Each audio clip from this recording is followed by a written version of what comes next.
What's up everybody, this is Kyle Record, and I'm coming with another video review. And today I'll be reviewing the WWE Battle Packs Series 59, The Hardy Boys. That's right, I picked these up at Ollie's recently, because Ollie's is actually having a sale on WWE Battle Packs, and they recently stocked the entire set of Battle Pack Series 59 for $10 a piece. So I immediately went down, and lo and behold, for once, the figures that were actually advertised were actually on the shelves. Because that just annoys the crap out of me when stores do that.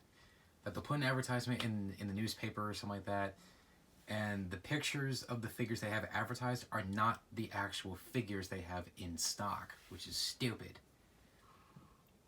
Whereas in this case, Ollie's advertised these figures of the Hardy Boys, and they actually had this 2-pack in stock. I'm very excited to have it. So anyways, before we take a look at the figures, as always, take a look at the packaging first. Anyways, as I mentioned, I got this at Ollie's for 10 bucks, which is pretty good. So there they are. Pictures of Matt and Jeff, Series 59, the Hardy Boys. And the back, we got pictures of the other figures in the set. We got AJ Styles versus Jinder Mahal. We got Dean Ambrose and Seth Rollins of The Shield. And of course, we have Jeff and Matt, the Hardy Boys. One thing I found that was kind of funny is on the back here, it says Jeff Hardy and Woken Matt Hardy. But on the front, it only says the Hardy Boys. And they actually did the exact same thing with Dean Ambrose and Seth Rollins. So if you buy this set, Dean Ambrose and Seth Rollins, it will say The Shield on the front, and obviously say Dean Ambrose and Seth Rollins on the back. So I thought that was kind of funny.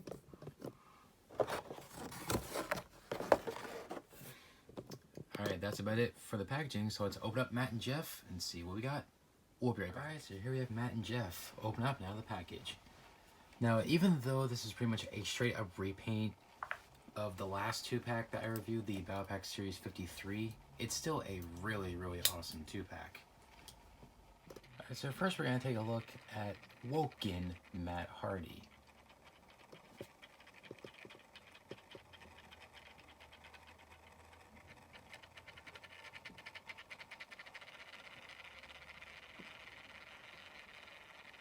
So first we're going to take a look at Matt Hardy, and it's a pretty decent figure. Now, unfortunately, much like the previous 2-pack I reviewed of the Hardy Boys Battle Pack Series 53, it still has these stability issues. That's why I have him on a display stand. Head scan is pretty good. It's pretty much the same head scan we've seen before, and it looks very, very similar to the previous 2-pack Series 53. Very similar, but it's pretty much the same head sculpt as the WrestleMania 35 basic of Matt Hardy. And I think they actually did the true effects much better on the beard, because if you see on the WrestleMania one, as you see, most of his beard is actually missing, whereas on this one only a little bit of it is missing, so that's a really good sign. Anyways, he has a standard white wrist tape. Just plain white pants with gold trim. And the black shoes.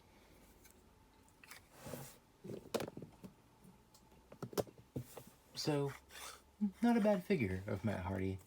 Aside from the stability issue, it's a decent figure. Okay, next up we're going to take a look at pretty much my childhood hero, the charismatic enigma, Jeff Hardy, which is pretty much the figure I was most excited for in this 2-pack, mainly because of the outfit. Once again, much like Matt, Jeff has the stability issue, which is kind of interesting. Some basic Jeff Hardy figures have no problem standing up, but other ones, they have a very difficult time standing up, and unfortunately this is one of them, which again, I have him on the display stand. Alright, head sculpt is the same head sculpt we've seen before on a lot of his previous figures, such as the figure that this is obviously a repaint of Battle Pack Series 53, Basic Series 92, Basic Series 97, and Basic Series 102. Now, I'm surprised that nobody has noticed this, but it seems they chose to cut a piece of his hair off, because as you see, this side is actually a little bit longer than the other. If I compare it to the Battle Pack Series 53, as you see, the hair is a tad bit longer. I see, it's almost like they took a tiny bit of it and cut it off. So I really don't get that. And Basic Series 92 is fine. Like I said, it's actually a tad bit longer on Series 92. Yeah, see what I mean? It's like they cut a good portion of the hair off. I don't know why they did that. Like, I wish they would have given him, you know, his full hair on that. So, if anyone knows why they did that, why they cut a portion of his hair off, please let me know. And once again, we have the same issue that we've had before. Basic Jeff Hardy's, they took the tank top mold and just painted the skin tone to match the color, which is dumb because it is lazy. And now on to the reason I picked up this figure in the first place, and that is the arm sleeves. I love this color scheme. My God, that looks so cool. Now, I do wish it was a tad bit faded like it is in the picture over here. As you see, it still has the color. It's still bright and colorful, but it looks a little bit faded. Because obviously that's usually how it is when it has tie-dye colors. You know, when you have a piece of clothing that has tie-dye colors. It's still very bright and colorful, but it is a little bit faded. So I wish they would have put like a wash on it to make it look a little faded. Other than that, it's fine. Of course, he's got a portion of his tattoo on his fist. He does still have the two fist molds. He doesn't have the gripping hands, which is kind of dumb. I wish they would give us gripping hands on the basic Jeff Hardy figures. Of course, the white belt. Now, unfortunately, I've actually seen a few of these in the store when I went to Ollie's recently. And yep, just like that, you know, with the paint chipping. I actually found a couple where basically most of this paint was actually chipped off. Like I said, basically they mold this in black, just like the pants, and they paint it white. So if you find these in the store, whether it's a basic or an elite, if there's more than one, check them, because sometimes some of these will actually have a lot of the paint chipped off. Some of them will have very little, and some of them will have no paint chipped off whatsoever. Then as soon as you take it out of the package, it gets worse. So I hate that. Like, the only Jeff Hardy figure I have not had a problem with the paint chipping off was this one, the Battle Pack Series 53.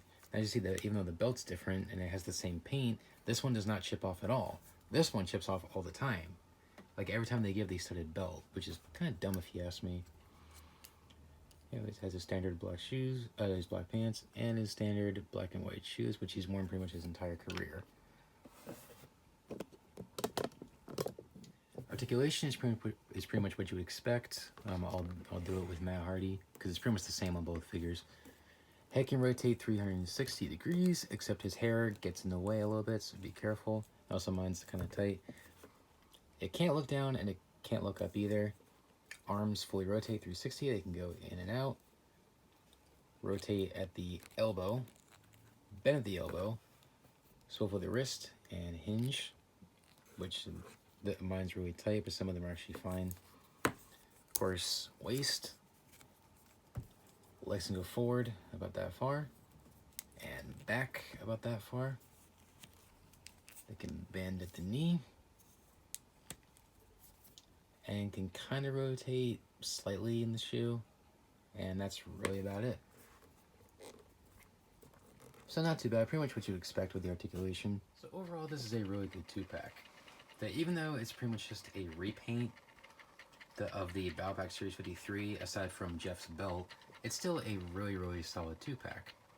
Because my only complaints with it is that I wish Matt did not have the stability issue, and also they would find a way to get his full beard on his face, you know, when they did the True Effects. And for Jeff, I just wish they did not cut off that tiny bit of hair, and also I wish he had better stability, much like Matt. And also they would give us better paint on these studded belts, that way they don't chip off, especially if you're gonna use it in stop motion or if you're gonna play with it. Like I said, it's a shame, you know, that, like I said, even if the only thing you did was take the figure out of the box, the paint still chips off, which is kind of very ridiculous. And to me, that just seems lazy and very cheap. And these figures aren't really all that cheap. So it's kind of sucks, if you ask me. So overall, this is actually a pretty good 2-pack. Like I said, aside from the complaints I had with it, it's still a really, really good 2-pack. So I would say if you're a Hardy Boyz fan, and if your local Ollie's has these, I would definitely pick it up if you can. Like I said, when I went to Ollie's, they had boatloads of these. They had 7 of the Hardy Boys, but then they had 6 of the other 2-packs. So if you're looking for this 2-pack or any other set from Battle Pack Series 59, get your butt over to Ollie's. So make sure you protect yourself before you go in. Anyways, so like I said, if you're a Hardy Boys fan, definitely pick it up if you can. So I'll give this 2-pack a... Unfortunately, because of the complaints, I'm going to give it an 8.5 out of 10. So it's still a pretty solid 2-pack. So if you're a Hardy Boys fan, and if your local Ollie's has these, definitely pick it up if you can. Anyways, thanks for watching, guys. Please rate, comment, and subscribe. Be sure to follow me on social media, Facebook, Twitter, and Instagram. Links are down below. Check those out. And you can message me anytime you want. I'll get back to you as soon as I can. Anyways, thanks for watching, guys. Please rate, comment, and subscribe, and I'll see you guys next time. Take care, guys. Bye.